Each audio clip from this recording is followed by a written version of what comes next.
Today, we're going to be diving into the epic story of David and Goliath, a tale of courage, faith, and the underdog coming out on top.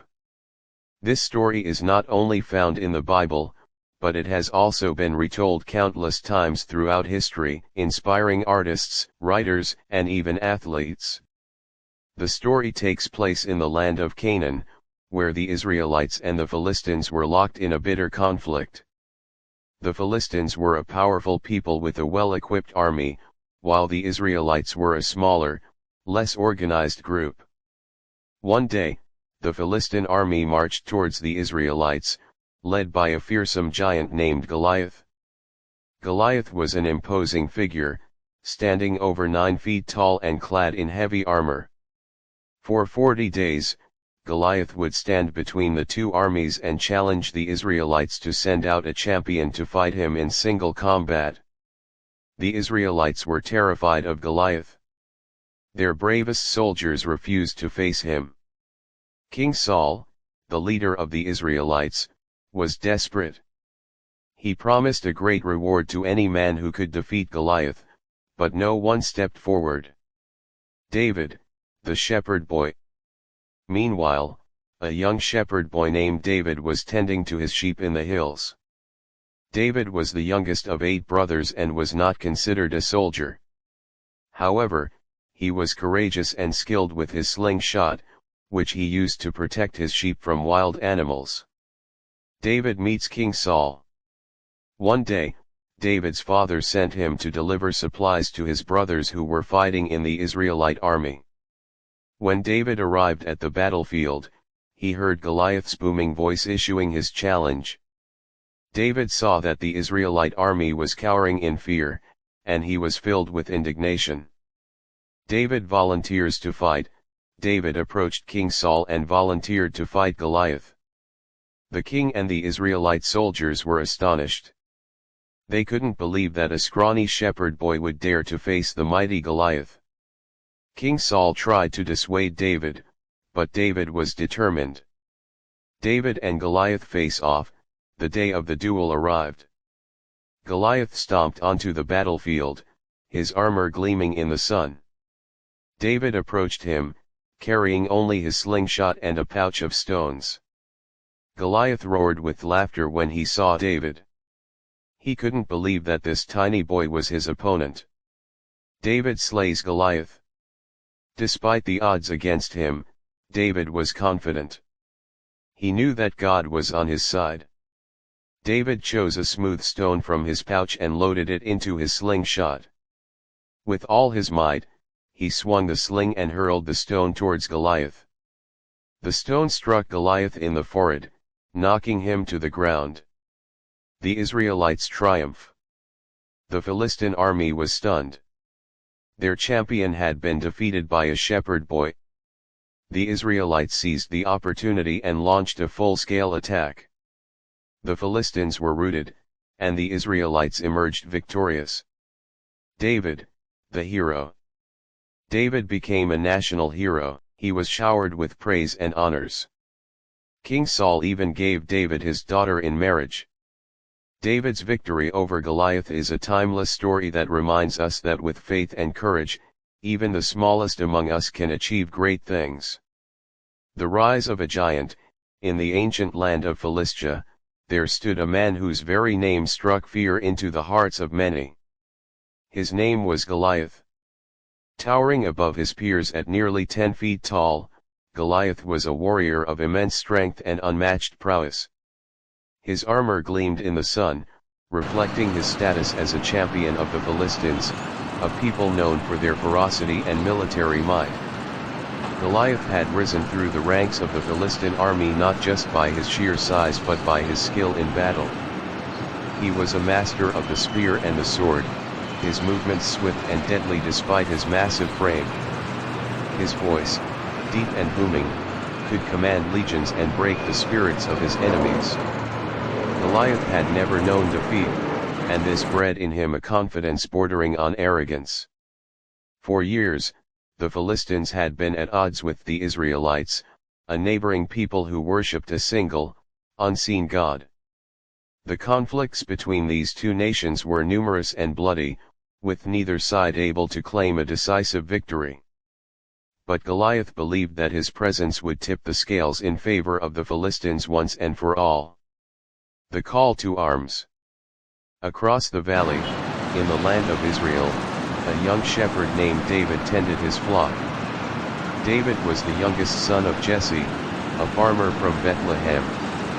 Unlike his older brothers, who were soldiers in King Saul's army, David's life was one of quiet simplicity. He spent his days in the fields, caring for his sheep, playing his harp, and composing songs of praise to his God. David's life changed one fateful day when his father sent him to the Israelite camp to bring food to his brothers. Upon his arrival, David was shocked to find the camp in disarray.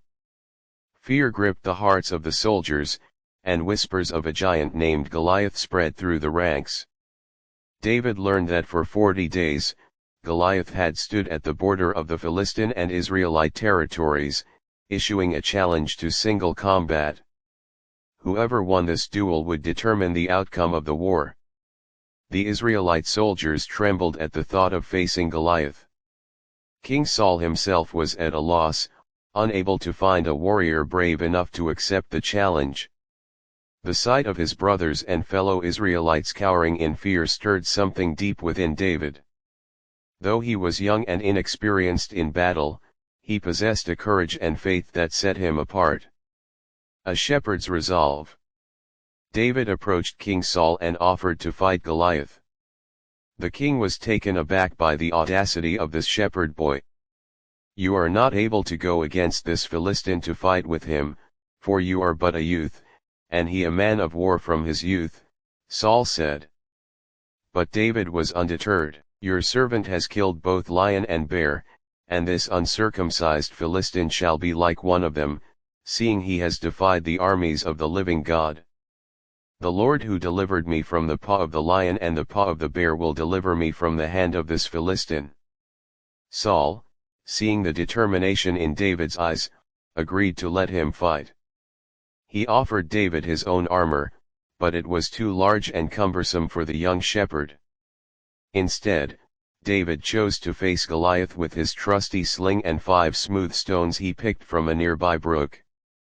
He approached the battlefield with nothing but his faith and a simple shepherd's weapon. The battle of faith. The sight of David stepping onto the battlefield caused a stir among both the Israelites and the Philistines. Goliath, seeing the youth approaching, laughed and sneered.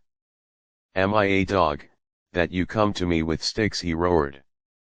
"Come to me, and I will give your flesh to the birds of the air and the beasts of the field."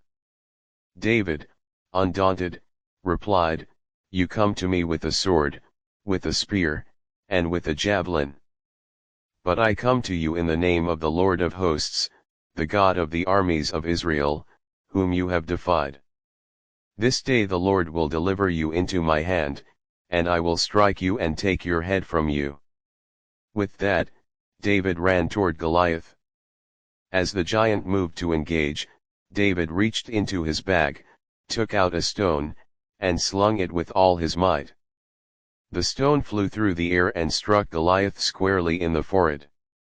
The giant staggered, his eyes wide with shock, and then he fell, face first, to the ground.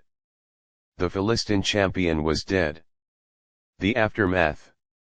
The Israelites erupted in cheers as they witnessed Goliath's defeat. David ran to the fallen giant, drew Goliath's own sword, and beheaded him, holding the severed head high for all to see. The Philistines, seeing their champion slain, fled in terror. The Israelites pursued them, securing a decisive victory. David's triumph over Goliath became the stuff of legend. He was hailed as a hero and brought before King Saul. The king, impressed by David's bravery and faith, appointed him as a commander in his army. David's reputation grew, and he won the love and admiration of the people. But David's rise to prominence was not without its challenges. Saul, once supportive, grew increasingly jealous of David's popularity and success. The king's envy turned to hatred, and he sought to kill David. Despite these trials, David remained steadfast in his faith and loyalty to God. Trials and tribulations. David's life as a fugitive began when Saul's attempts on his life became relentless. He fled into the wilderness, gathering around him a band of loyal followers who shared his plight. They hid in caves and forests, constantly on the move to avoid Saul's forces. During this time, David faced numerous challenges, both external and internal. In the wilderness, David encountered many opportunities to exact revenge on Saul, but he refrained, respecting Saul as the Lord's anointed king. On one occasion, David and his men found Saul sleeping in a cave. David's men urged him to kill Saul, but David instead cut off a corner of Saul's robe, proving he could have taken his life but chose not to. David's restraint and respect for God's will earned him admiration from his followers and fear from his enemies. Despite his hardships, David continued to lead with wisdom and integrity, gaining the support of many Israelites who recognized his righteousness and potential as a leader. The death of Saul and Jonathan. The conflict between the Israelites and the Philistines raged on. In one tragic battle, King Saul and his son Jonathan were killed. David mourned deeply for Jonathan, his closest friend, and for Saul, despite their troubled relationship. David's lament for Saul and Jonathan was heartfelt and poignant, showcasing his capacity for forgiveness and compassion. With Saul's death, the path was clear for David to become king. However, his journey to the throne was fraught with further conflict. Saul's remaining son, Ishbosheth, was declared king by some factions of Israel, leading to a civil war. David's forces, however, were stronger and more unified, eventually securing victory. David's reign. David was anointed king over all Israel, and his reign was marked by significant achievements and profound challenges. He united the 12 tribes of Israel, established Jerusalem as the capital, and brought the Ark of the Covenant to the city, making it the religious and political center of the nation. David's military campaigns expanded Israel's borders and secured peace with neighboring nations.